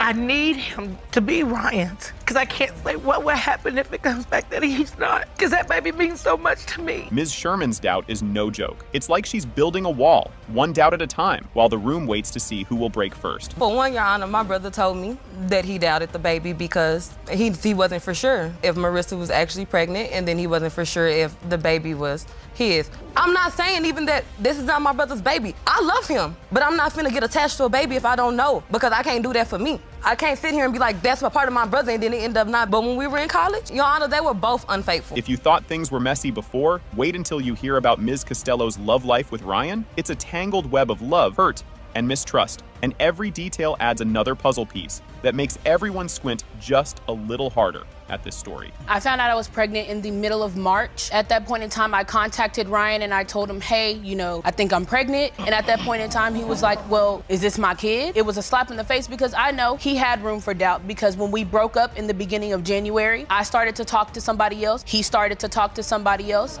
After me and the other guy had intercourse with each other. Tensions are sky high as Ms. Sherman gets feisty with Ms. Costello over her dating history. It's a ping pong of accusations until Judge Lake steps in with a cool it, ladies, and shifts the focus back to the facts. You just said you were sleeping with somebody else. I know, but at the same time, I knew for the fact Ryan was the very last person that I slept with. I never said Ryan was a saint. Y'all was both sleeping with other people. How you got no doubt if you were sleeping with somebody else the next week? You look at my son and you look at Ryan Jr., resemblance. When you look at Ryan Jr.'s baby pictures and you look at my son. He doesn't look like my brother. With emotions in the danger zone, Judge Lake takes the reins. This calculator just added a whole new layer of maybe to the mix. The tension is now so thick, you could spread it on toast. So the best way to figure this out, to go to my conception calculator. Baby Ryan's birthday is October 27th, 2017. I put that birth date in, October 27, 2017, and press calculate. Calculates the window of conception as February 1st to February 5th, and the date of intercourse between January 29th and February 5th. If you were hoping things would calm down, nope. Ms. Sherman and Ms. Costello are practically nose to nose, clashing over who has the right to claim this child. But let's be real, the emotions are on full display, and everyone in the room can feel it. Like I said, I do not just say this is my nephew. If you go on my Facebook, his pictures are everywhere. That's not it. I'm not just saying that this is not my brother's baby. I want to make sure. You see how my aunt is looking? How she is crying? My whole family is like this. Yep. Because if I have doubts that is my brother baby, I still want to be there. Now, it's Ms. Sherman's aunt's time to shine, and she drops a little bombshell of her own. With every word, her belief in this bond grows stronger, and the drama in the room only deepens. After my nephew died, and she was honest with me because she know me. I don't pick sides. And baby girl just tell me the truth. I know exactly when she said she had sex with Ryan. Then she told me she had sex with Ryan. She had sex with the boy at the beginning of January. Used her was she had a period in January, but didn't have a period in February. So she was confused. Ms. Sherman is now wrestling with the possibility that her brother may not be this child's father. It's a gut-wrenching moment, and her raw emotions are setting the stage for what's coming. And now, the big moment. Unfortunately, Ryan passed away before baby Ryan was born. Yes. Have you even considered that if this baby is not your biological family member, what will you do? Honestly, I don't know. I have a bond with that baby. The DNA test results are in, and bam! It has been determined by this court, the percentage of relatedness between Ms. Nalencia Sherman and Ryan Costello Sherman is 97.8%. You are related. Yes! After she got pregnant, a letter she sent them. Wait a minute. I sent the guy a letter telling him that I was pregnant, letting him know what was going on. This is exactly why young people don't have no business making babies. You can't even tell the story to make no sense. He was telling people I was just getting fat. He was like, she just eats a lot of fast food. Everybody was rubbing, my friends were rubbing my stomach. I'm showing ultrasounds to people. He's like, don't believe her, she's just fat. I'm going into labor. He's like, no, you're not. What kind of denial is this? Mr. Lee, you taking denial too far. Exactly. Things kick off with some serious drama right from the start. Both sides are revved up and ready for a showdown, and you can just tell it's about to get messy. Mr. Portis, you and your mother have petitioned the court for a DNA test because you are certain you are not the father of the defendant's daughter, Ava. Say your life has been ruined and need today's paternity results to set the record straight. Here's where it gets even weirder with court dates and missed tests all over the place. Judge Lake breaks it down, letting them know that by not showing up, he automatically became the dad. Talk about drama. This started about 2 years ago. I started paying child support, $75 for this baby, and I never knew if she was mine or not. We never took a DNA test. You paying child support for this baby? Yes. Thousands of dollars. But you say you've never had a DNA test. No. And that's because you had a court date. And he missed. He missed the court date. So you were named the father by default. Yeah. This is when the tea gets spilled and everyone starts pointing fingers about secret relationships. You can feel the trust issues growing, and we're just getting started. We started talking first and then eventually started dating. It happened fast. At what point did you find out you were pregnant? A few months later. But when she got pregnant, we stopped talking. So like, after the fact that she got pregnant, she had hit me up and was like, hey, I'm pregnant. We were definitely together. I called you after I got the text. No, we weren't, because I found out that she had another boyfriend. Okay. Oh boy, now there's a mystery letter to her ex. Mr. Portis says Ms. Middlebrooks sent a letter to her ex telling him she was pregnant, which makes the timeline even messier. With all this back and forth, we're on the edge of our seats, waiting to see where it leads next. How did you know that? Because of, after she got pregnant, a letter she sent them. Wait a minute. I sent the guy a letter telling him that I was pregnant, letting him know what was going on. This is exactly why young people don't have no business making babies. You can't even tell the story to make no sense. Things get intense as Mr. Portis talks about not being there for the birth, and there's a lot of he said, she said going on. Judge Lake tells him he has to be responsible if he's the father. And boy, you can feel the tension building. Were you at the birth, Mr. Portis? No, I was not, Your Honor. He had the opportunity to, but he wanted nothing to do with her. Did you go to doctor's appointment? No. He had nothing to do with the pregnancy. She wasn't communicating with my family at all. Every time she would talk to us, she would be disrespectful. Or any of that. She was not even talking to my son. That's the only time she would talk to us. Who was with you at the birth? My ex was. He stepped up. Now comes a plot twist. The ex was there the whole time. Ms. Middlebrooks explains her ex was super supportive and was there for Ava's birth, pretty much stepping into the dad role. It's only heating up, and we're not sure who's gonna end up stepping up here. Oh wait, but she was messing with the ex though. Yes, when I had her, yes, he was there. So he was away, and then by the time you had the baby, he was home. Yes. But you gave and you my son say he opportunity. stepped up. Yes. What? Son wanted nothing to do with me holding or her the pregnancy. and all that. You do not know. You're not your son. I'm not communicating with you. I'm communicating with your son. I'm his mom though. You not being truthful. The family feud kicks into high gear, with both sides going back and forth. You can tell everyone's wound up, and we're all wondering if they'll be able to hold it together. Middlebrooks, Disrespectful. I realize that you may not agree with Miss Trent, but you have to understand that when you are dealing with someone who's your elder, right or wrong, just keep your mouth shut. That doesn't give her. Hold on. I am going to be very clear. Just when you think it can't get wilder, here comes the ex, calling Mr. Portis. With every twist, this case just keeps getting deeper. Her ex that she was dealing with had contacted me on Facebook.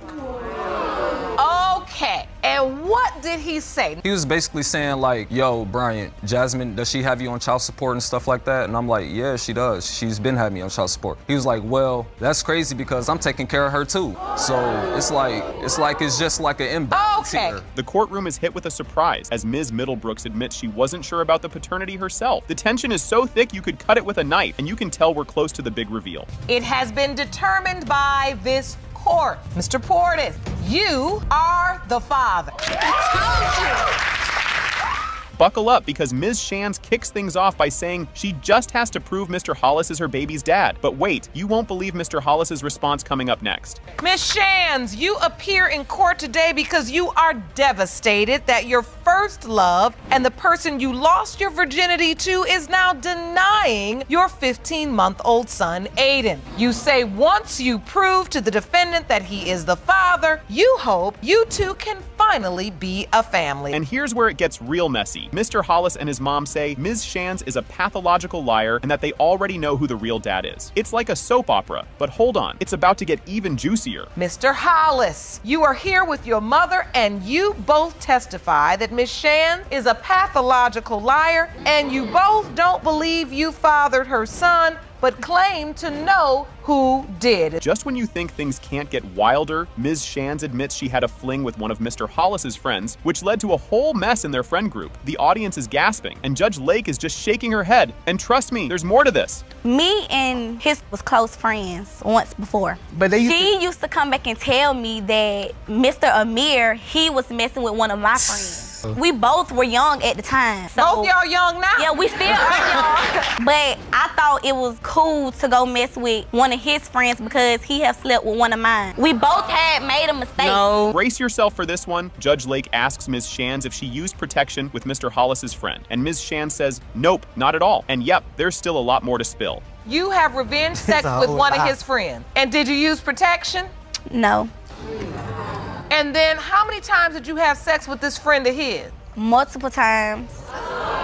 But were you also still being intimate with Mr. Hollis? We had broke up. When me and his friend had an affair, we wasn't together. We was not together at all. An affair. And then it gets even trickier as Ms. Shire's about finding out she was pregnant and how she first told Mr. Hollis's friend, not Mr. Hollis. The lack of communication just adds to the mistrust. But trust me, the surprises aren't over yet. So you find out you're 5 months pregnant. What happens? Who do you tell? Well, first I told his friend because that's the person I was going with at the time. We ended up going out. When she was going with my friend, she was still sneaking around with me anyway because I felt like he did it to me, so y'all together, I'm finna go and do what I gotta do. Yeah. Things get awkwardly dramatic here. Only Mr. Hollis's friend was at the birth, and Mr. Hollis didn't even know she was having the baby. The misunderstandings keep stacking up, but believe me, this story's got even more layers. When you give birth, who was with you? The friend was with me when Aiden was born, in the hospital, in labor. Sent my mom there because I knew there was a possibility that my son could be the dad as well. He favored my son when he was born. I wasn't never invited. Like, anything I ever found out about the baby, I found out by myself. Like, I didn't even know she was in labor. I had to find that out. And now it's gone public. Ms. Shands says she was hurt when Mr. Hollis wrote a song that accuses her of cheating, and the song went viral. As if that's not enough drama, more about their beef is about to hit the fan. Like, when I heard the song at first, especially the first song, I forgot how it started, but he put my name in it, the friend name in it, but he erased it and changed it to a whole different, and then he came out with the And we have some of the lyrics to that song. And I can't be cuffing Columbus hoe. About a year ago, I was in love with a thought. Ms. Shands talks about how Aiden seems to have a real connection with Mr. Hollis, not the friend, and you can see Mr. Hollis's face soften as he talks about bonding with the baby. But wait, you'll want to hear what happens when they get the DNA results. But every time he be with the other guy, he don't really be stunned him. He never showed the attention that he showed to Amir that he shows to the other guy. And Miss Hollis, you say you tried to back off, but I see in this picture, you got the grandma face all over.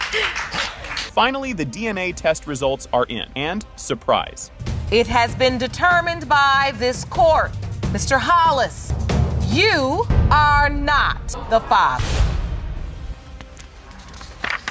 From the start, you can tell this is about to be wild. Ms. Brewington steps up, saying Mr. Lee is definitely her son Giovanni's dad, and is dodging paternity just to skip out on child support. This is just the beginning, and things are about to get way more heated. Ms. Brewington, you are here to prove your 3-year-old son Giovanni is Mr. Lee's biological child, and you claim Mr. Lee has been a father to your son since the day he was born and is denying paternity because he wants to avoid paying child support. Ms. Brewington is 1000% sure that Mr. Lee is the dad. No doubts, no questions. She didn't expect any drama when she got pregnant, but Mr. Lee's got a different story, and he's about to let it fly. So, Ms. Brewington, you claim you are 100% certain that Mr. Lee is the father. I am without a doubt 100% certain that he is my son's father. Not only was I only sleeping with him, we were actually working on our relationship. So when I found out I was pregnant, I didn't think it was going to be a shock or a surprise or anything like that. You won't believe this level of denial. Mr. Lee says they weren't even cool like that when Giovanni was conceived. Judge Lake looks at him like, really? In the same bed, same house, but nothing happened? But Brewington isn't buying his story, and she's ready to prove him wrong. At the time that Gio was conceived, we were not having no type of intercourse. We were not cool at the moment. Your Honor, I was living with him.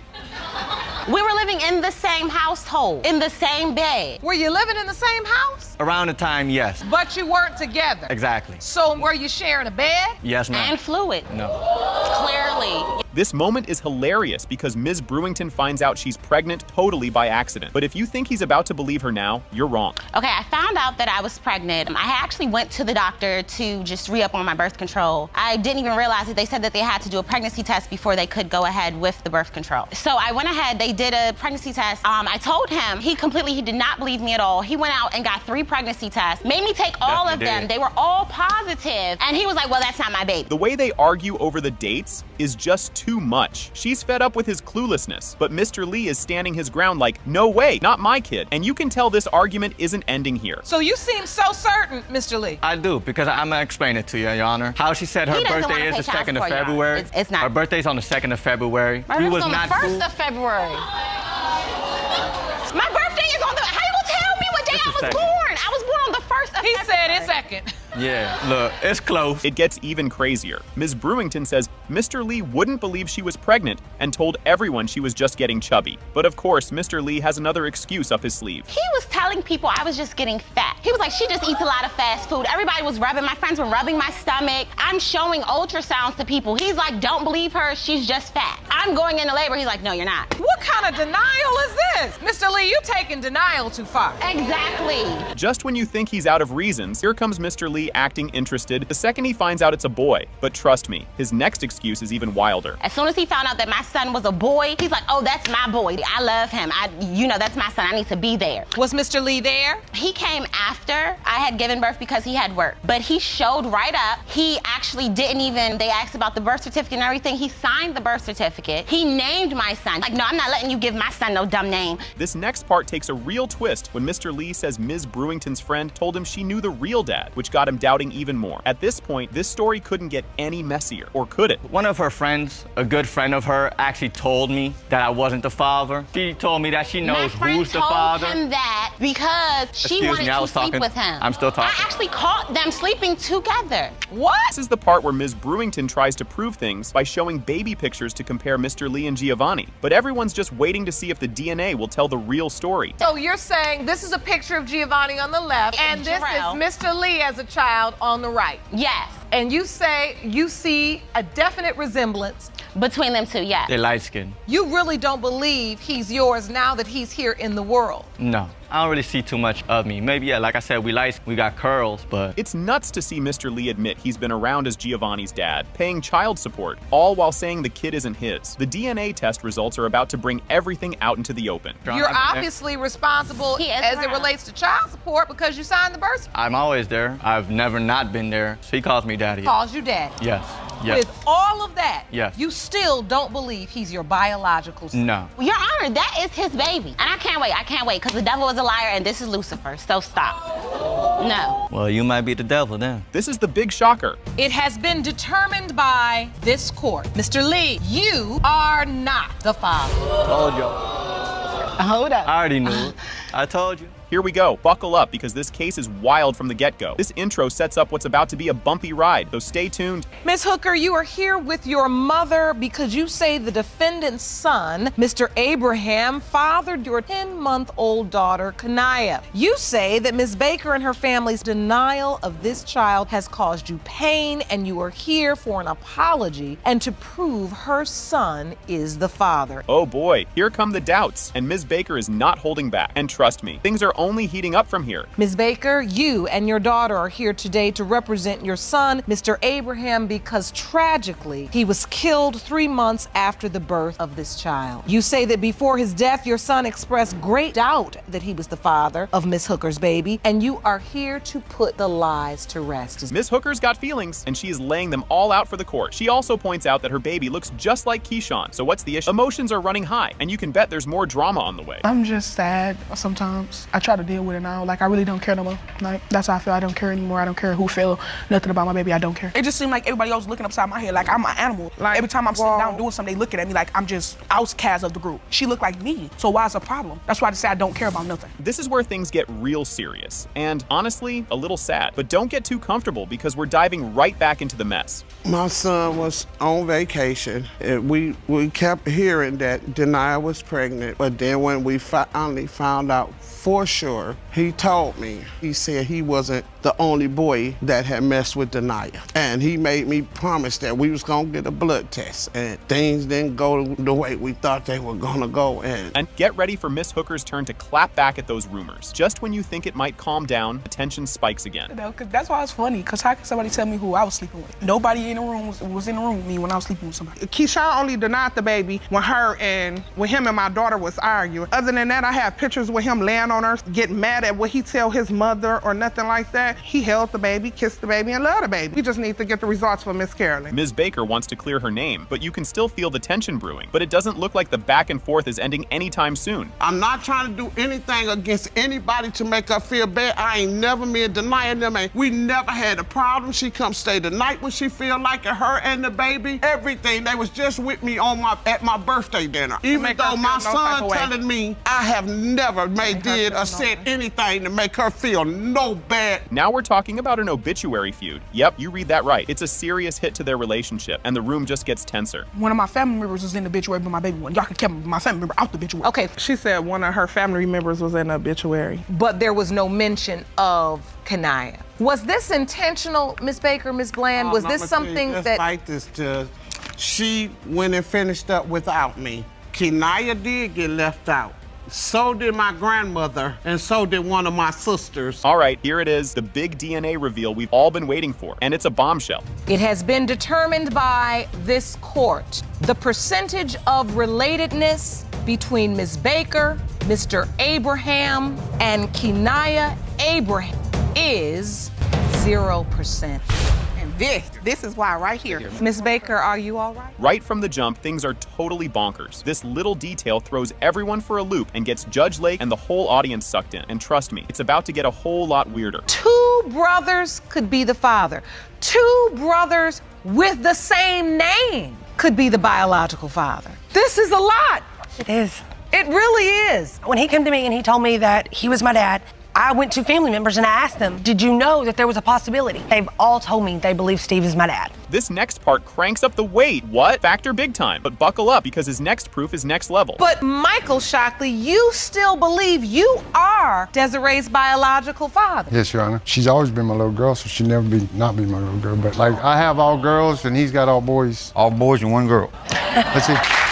Okay, now Michael tries to back up his claim with a family chart. Just when we think it's all laughs, though, Michael's daughter steps in to give her 2 cents. You submitted a chart. You like my chart?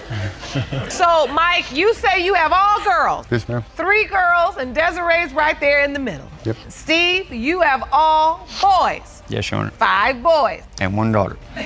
He's serious about that 1 daughter. And here comes Crystal, Michael's daughter, adding even more emotion to this family mix-up. Just when you think it's all family love, things take a sharp emotional turn. Question, have you ever had any doubt in your mind? Your whole life growing up, you knew Desiree to be your sister? Yes, our whole life we fought as kids over who was more of a daddy's girl. She'd be like, oh, you're mama's girl. No, I'm daddy's girl. And you know, we went back and forth. We grew up with him. He's on our birth certificates. He's got our names tattooed on his neck. Crystal doesn't hold back and drops a hard question. Why did Steve wait 2 whole decades to say anything? Her question definitely stirs things up, and it's Desiree's turn to let out her feelings next. So to me, with this going on, I've always questioned why did he never come forward before? Why wait all this time? It doesn't make sense. Why would you wait 20 years to come up and say something? Why? That hurt us more than anything. If you were, why did you wait? But why are you blaming me? I mean, like I said a while ago, I would have told her years ago if they hadn't kept her from me. Desiree's story about how this mess affects her whole family is truly tough. And boy, the next part is about to make this even sadder. And now you have to live with the fact that you don't know that. We've never been really close. That was the way that we were close. That it was the connection that we had. You know, we could always say that our Bubba, yeah, he's our Bubba, but we're closer. We have that bigger connection because we do share the same mother and the same father. So I feel like in a way it kind of broke a connection that we had. Judge Lake is here with her wise, comforting words to help Desiree through this emotional ride. But just wait until science gets pulled into this family drama. It's heartbreaking to the point that I feel like I've been lied to my entire life. I've been, like, my entire first 20 years as far as who my dad is has been one big lie. Who do you call dad? Steve. Oh, you do? Yes, ma'am. Who do you believe is your biological father? In my heart, I feel like Steve is.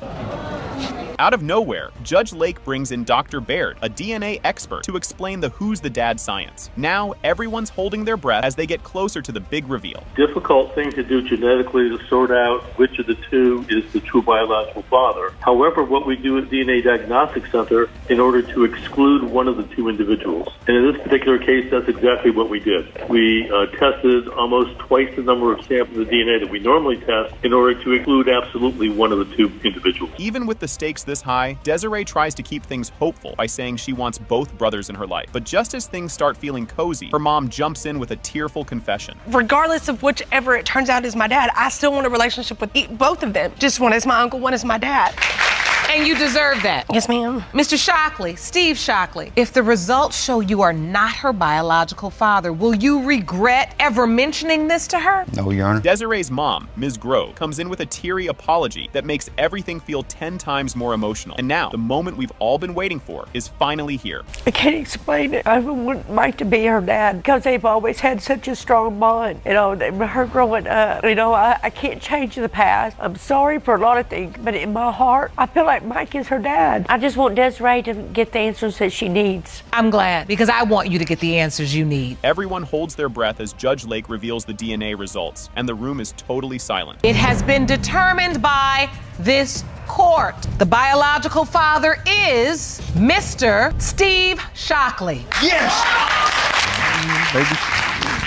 This one's a doozy as Ms. Hines spills the beans on their Christmas Eve hangout. But buckle up because this back and forth gets even juicier. Christmas Eve, we had sex in the car. After that, I told him that I was pregnant. He basically said that he gave me a Christmas gift because he didn't give me anything for Christmas. More than likely, I always be with my family on Christmas because we have like traditions. This is Christmas Eve and not Christmas. We agreed to be with our family on Christmas. Things get even crazier when Mr. Jackson claims Ms. Hines was shacking up with another dude. The story's already wild, but wait, Mr. Jackson's about to accuse her of even more sneaky stuff. I'm disagreeing on both behalves because she was living with another male, so it's kind of like hard to like judge her because like. So while you all were in this relationship or just having sex in the car, she was in a relationship with somebody else. Yeah, it was a relationship. She had another male living with her. Mr. Jackson doesn't hold back, saying he snooped around her place and found a box of condoms. Just when you think that's the end of it, Mr. Jackson has even more to say about her behavior. And it was a time that like I was snooping around the house and because she says it was taking some stuff to store it. I seen a box and in that box it was some condoms in the box and I thought she was like. So you thought at that point that man and her were having sex? Yes, Your Honor. Your Honor, that is true. Now it's Mr. Jackson's turn to act like a spy, talking about all the times he caught Ms. Hines texting other guys.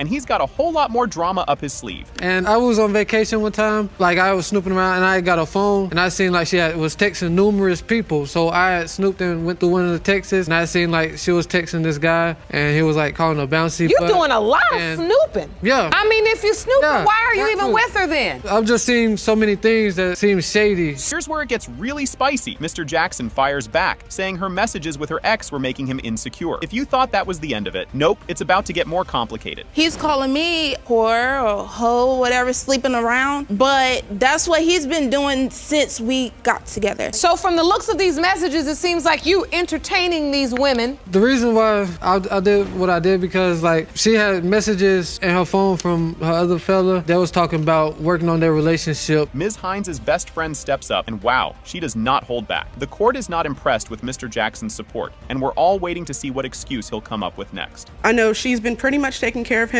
by herself with my assistance, her mother, no help from him. I do most of the babysitting. This woman is He's irrelevant. paid me twice for babysitting, $10 a piece, both times. I'm more of a father to this child than he is. When Mr. Jackson admits he didn't feel a bond with Matthias because the baby didn't look like him, you can almost hear everyone's eyes rolling. The judge doesn't let that slide, and things start to get real as Ms. Hines speaks from the heart about her son. Mr. Jackson, did you go to any doctor's appointment? Yes, I did. Yes. Were you there at the birth? Not at the birth, but I came after the birth. And when you saw the baby, what did you feel? I really didn't feel a connection because like he didn't have really much of my features, and I seen that he had like a blondish orange hair, and that's just not my family. Okay, So but I had you a reason didn't to feel a doubt right connection there. from the beginning. Yeah. Why didn't you take the paternity test when she offered to pay for it?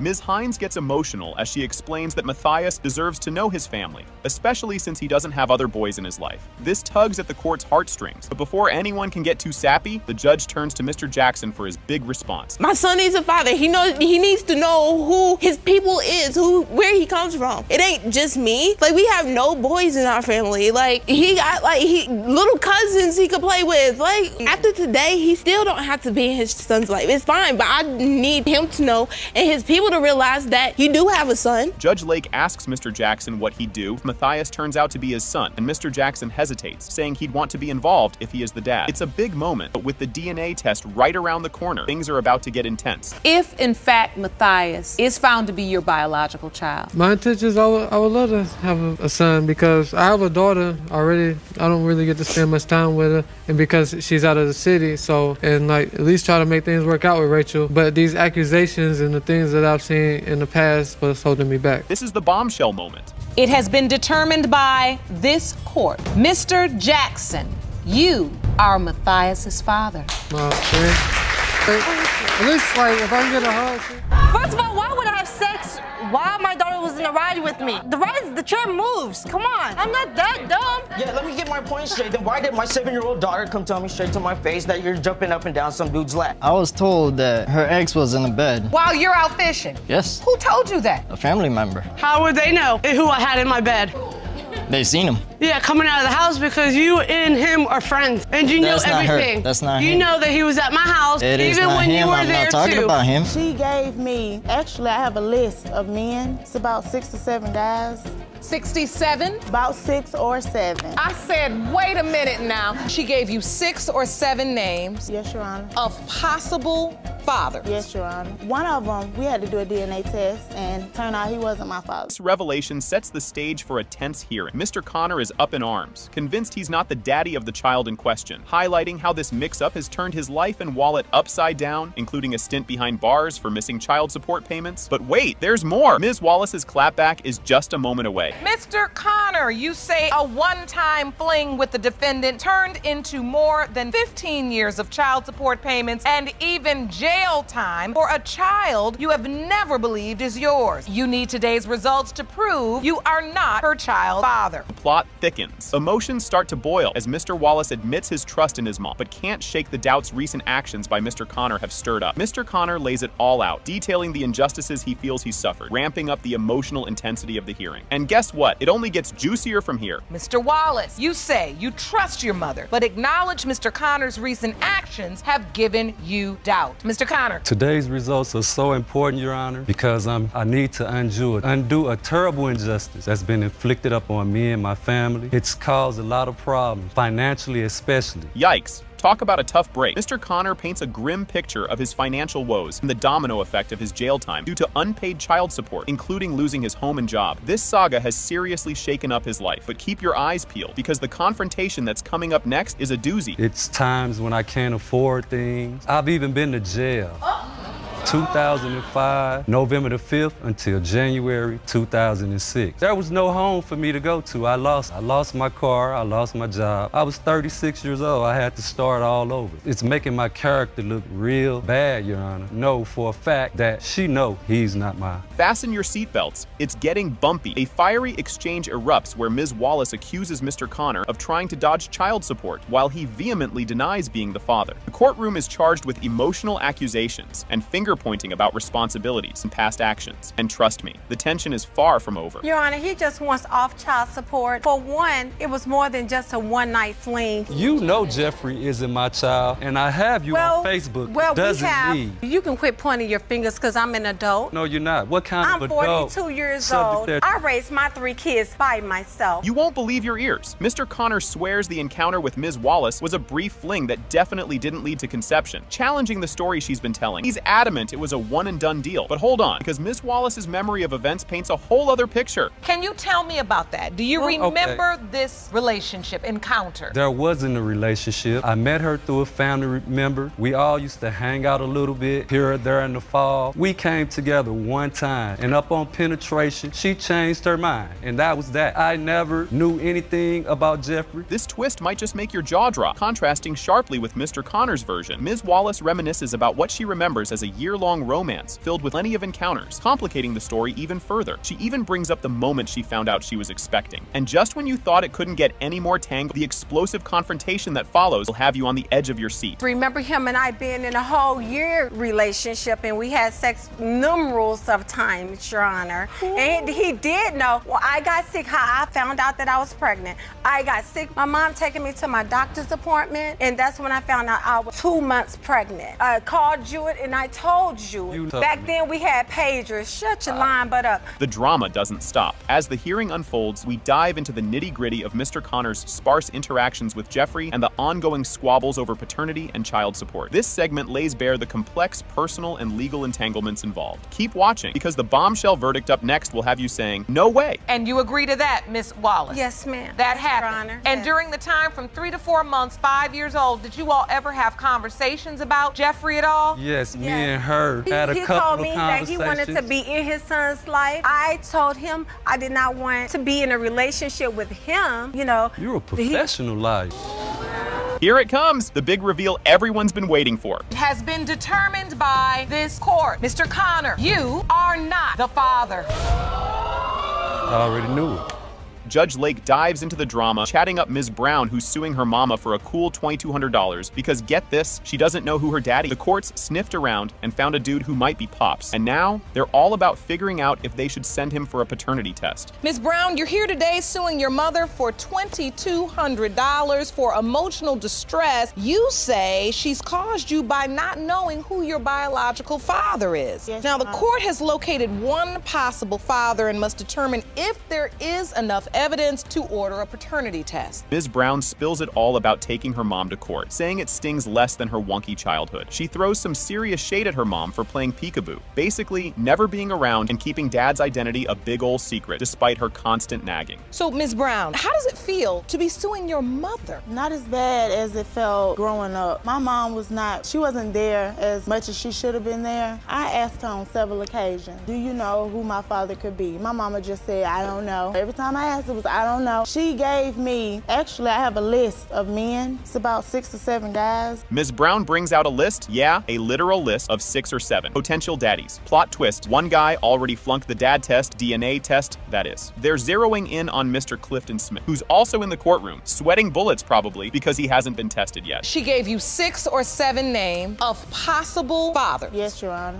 Are they ranked in order of probability? No, ma'am, they're not, Your Honor. One of them, we had to do a DNA test. Turned out he wasn't my father. And is he listed on this? Yes, ma'am. Which one is he? He's the first one. The man in the Navy, Lee. Yes, Your Honor.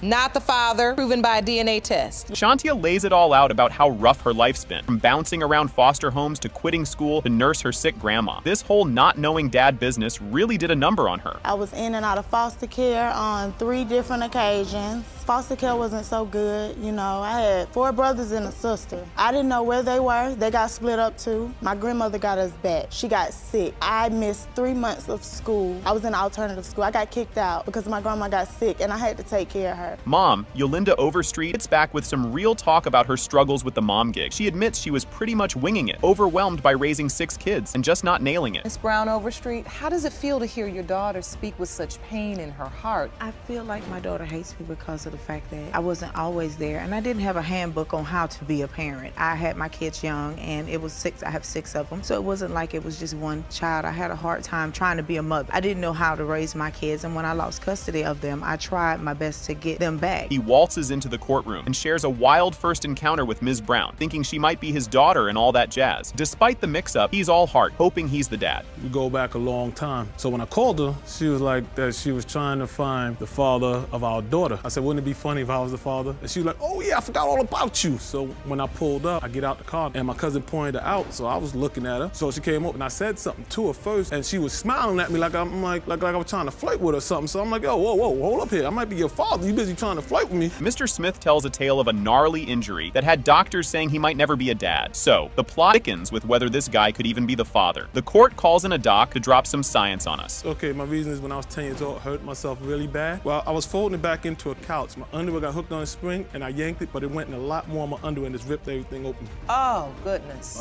That was the problem. It was horrible. So I didn't remember even having sex with him. So it wasn't my fault that I didn't remember. He probably remembered it, but I didn't remember it.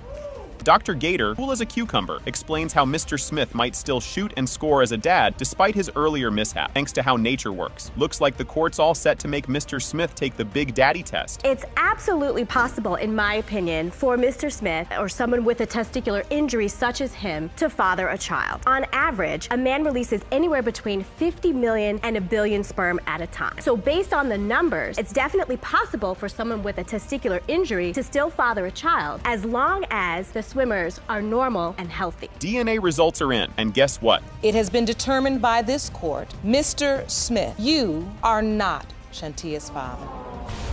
I'm sorry.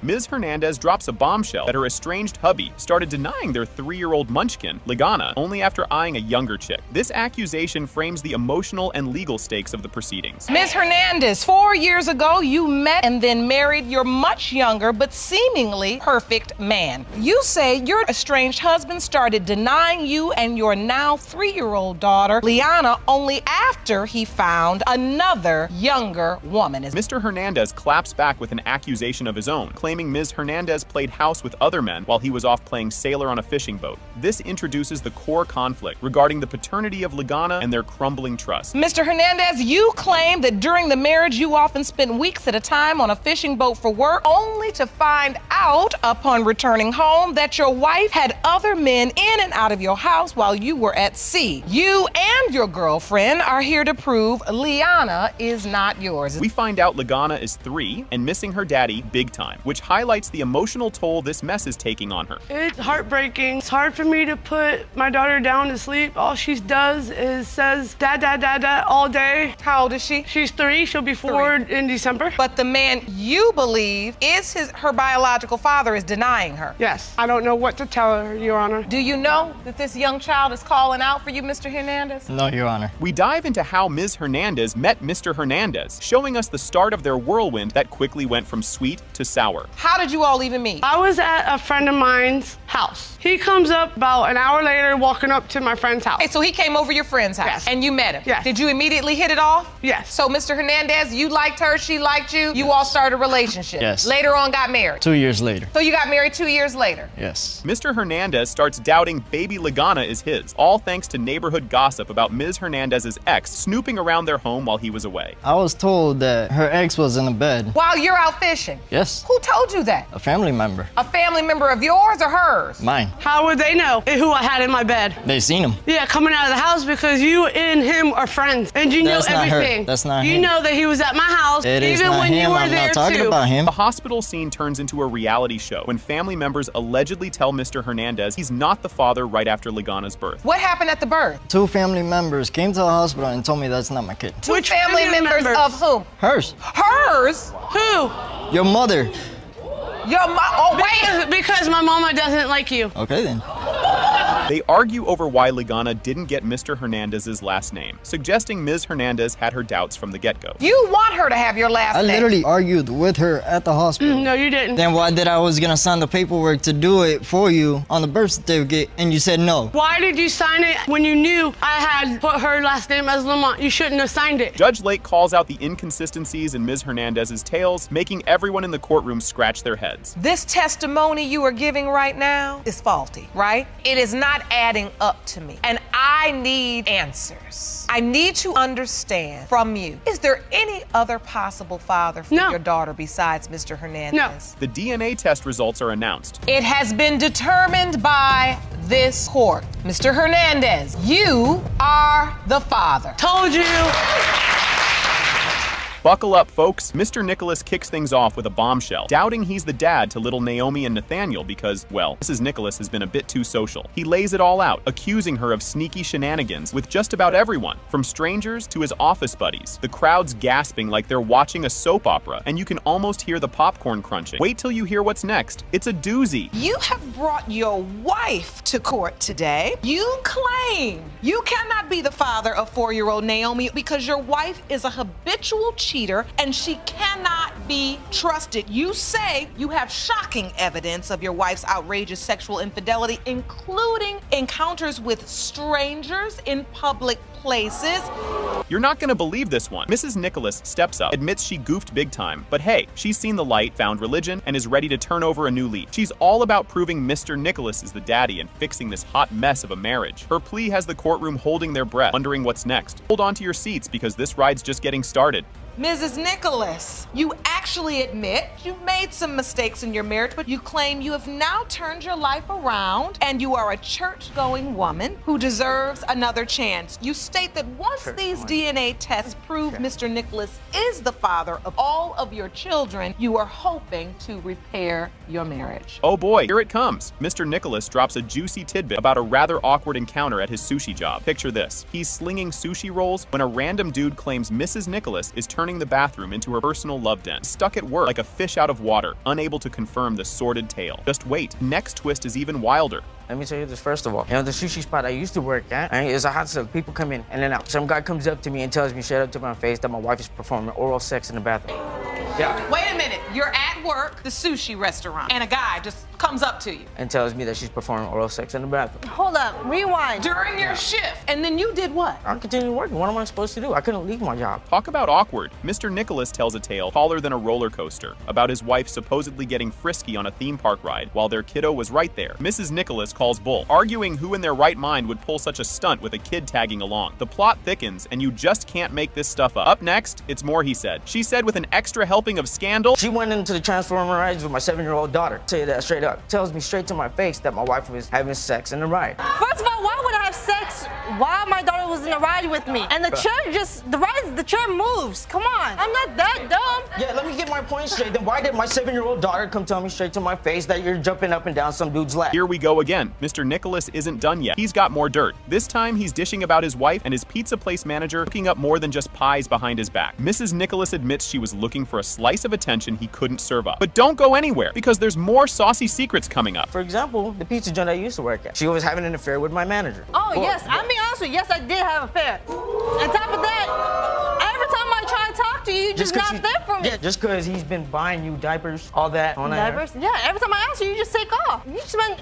your money on something else. That's what you do. And then yeah, because I'm stressed out because ask his co-worker to get you some diapers. Grab your popcorn. This is getting good. Mr. Nicholas, deep in thought, wonders aloud if chatting up another lady about his woes counts as stepping out. The judge lays down the law. Yep, that's emotional cheating, buddy. Mrs. Nicholas owns up to her past flings, hoping to clear the air. You think this is juicy? Just wait till the next part. Can I ask you one question? Is it cheating if I were to go kick it with another female and just talk to her about my problem? Is that considered There's cheating? emotional cheating too, Mr. Nicholas. I know I've been with other guys, but I'm sorry. Yeah, I know I messed up in the past. That's past. Okay, can you please just explain to me what about the dude you slept with that looks dead on just like me? Oh, I meant that one. Oh, it just keeps getting not better. Get ready for a curveball. The spotlight shifts back to the kids. Mrs. Nicholas is dead set on proving these munchkins look just like Mr. Nicholas, hoping it'll squash his doubts once and for all. The tension's through the roof as they duke it out with words, each hoping to clinch the win in this paternity puzzle. Fasten your seatbelts. We're about to dive into the results. Do the DNA and prove him wrong, because I'm getting tired of him saying that, oh, they're not my kids. Come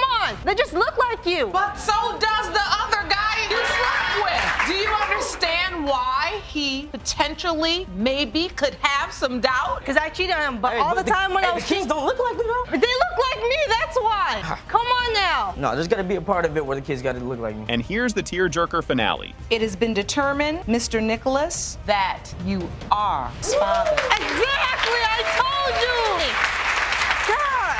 Right off the bat, Mr. Johnson spills the beans about his mega doubts concerning his fiance's daughter, Camilla, suspecting she might actually be his fiance's ex's kid. He lays it out clear. If the DNA test proves she isn't his, he's hitting the road. No looking back. Grab some popcorn, because this drama's just heating up. Mr. Johnson, you claim you are here today with a relationship on the line. Now, you are convinced your fiance's 8-month-old daughter, Camilla, was fathered by her ex-boyfriend and not you. If the DNA results prove your deepest fears are true, you say you plan to leave her and never look back. Now, Mr. Johnson's talking money. He wants Ms. Quintero to cough up $275 for kiddo expenses. Camilla isn't his. He's been playing daddy, but keeps one eye on the exit, just in case. Stick around, things are about to get even juicier. Mr. Johnson, you're asking the court to award you $275 in back child care expenses. If the results prove Camilla is not your daughter, you'd like Ms. Quintero to pay you back. Flashback to a rocky romance roller coaster. Mr. Johnson and Ms. Quintero's love saga has more twists than a pretzel. The bombshell drops, she's pregnant, but the timing's all shades of wrong. Mr. Johnson's reeling, and you'll want to see what comes out when they air more dirty laundry. I say about a year ago, we ended up talking again. She calls me up one day and she's like, hey, I'm gonna go look for some apartment. You should come with. I was a little busy at the time, so I told her no.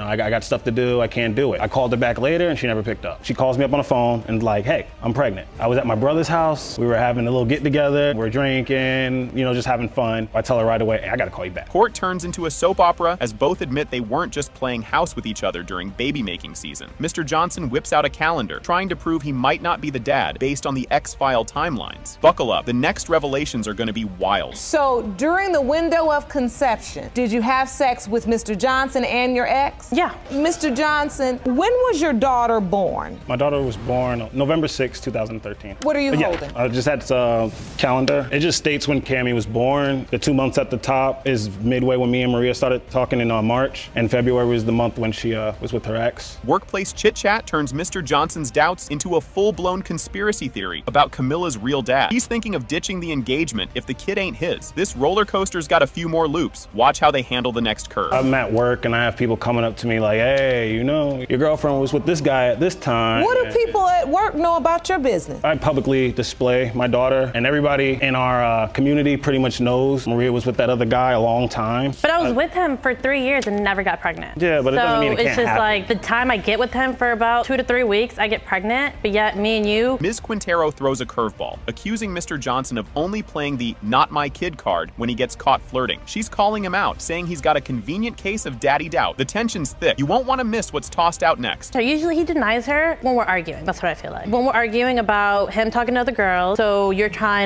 you trying to just push it on me like, oh, she might not be mine because you just got caught talking to another girl? Oh, Your Honor, it's not like that all the time. I've brought it up. What is it like? I brought it up plenty of times. There'll just be times I'm like holding her and I'm just like, man, you just don't look like me. You're too pretty to be mine. Finally, the moment of truth. In the case of Johnson v. Quintero, when it comes to 8-month-old Camilla Johnson, Mr. Johnson, you are her father.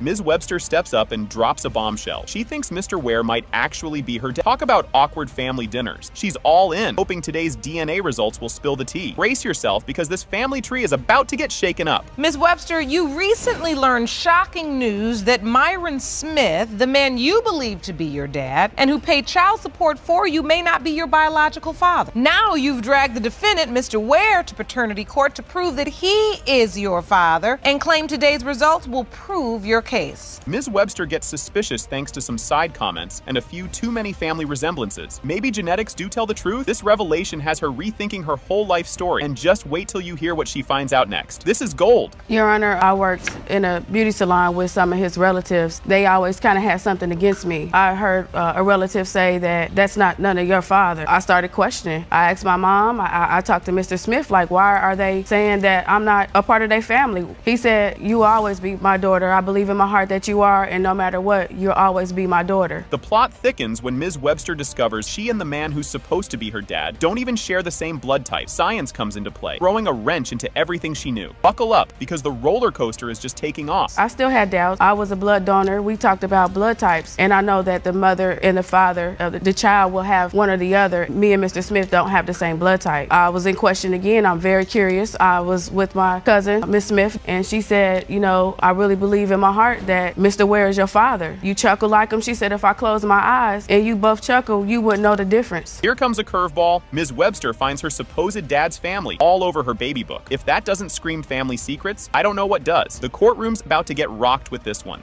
There was an address. They had the relatives of Mr. Ware. Yes, Your Honor. Have signed into your baby book when you were born. So, Mr. Ware, you knew of this young woman. Yes, I did. But you do not believe you're her biological father. No, I do not. Because at the time when her mom and I were dating, she was in between two cities, Louisville, Kentucky, and Dayton, Ohio. Fasten your seatbelts. Ms. Webster goes to church, praying for divine signs about her daddy dilemma, and bam, Mr. Ware pops up right behind her. If that's not a sign, I don't know what is. This moment is packed with emotions, and it's not even the finale. We went to visit him at his church. I knew who he was, but he didn't know who I was. And knowing who my father is one of them. And I came to the Lord. I went to the altar. They had altar call. And I went up and I just prayed that God give me a sign to reveal. So I'm praying and I'm nervous, but I just felt this energy. And when they asked for the prayer warriors to come out, when I got up, Mr. Ware was standing right behind me. Mr. Smith steps into the courtroom, adding more spice to this paternity stew. He's been writing checks for child support, but doubts linger. The truth is just a DNA test away. Get ready for the big reveal. You have been paying child support. Yes, I have. But you don't believe you're her biological father. No, I don't. Miss Webster was born September the 17th, which means that she had to be conceived either late December or January.